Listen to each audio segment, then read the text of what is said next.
Hey there, today I'm going to give you a complete review of how to use Smartlook. So, let's get started. Smartlook is a session recording and analytics tool that helps businesses understand how visitors interact with their websites and mobile apps. It provides session recordings, heat maps, event tracking, funnels, and behavior flows. With Smartlook, you can see exactly how users navigate your platform, identify pain points, and optimize user experience for better engagement and conversions. The best part is session recordings. Smartlook lets you watch real user sessions to understand behavior in detail. This is great because it helps you spot issues that numbers alone can't show.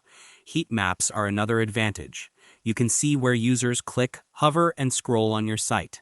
This is great because it highlights popular areas and helps improve page layout. Event tracking is also a strong feature. Smartlook tracks clicks, form submissions, and custom interactions. This is great because you can measure how well your interface performs. Funnels are another benefit. You can visualize the steps users take before conversion. This is great because it helps identify drop-off points and improve conversion rates. Behavior flows give a clear picture of user paths across your platform.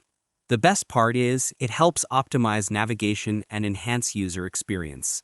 One limitation is that setting up tracking for multiple pages or complex apps can take some time. Some advanced features may require a learning curve for new users, and very large volumes of sessions can make navigation slower in the dashboard. And that wraps it up. Appreciate you watching. See you in the next.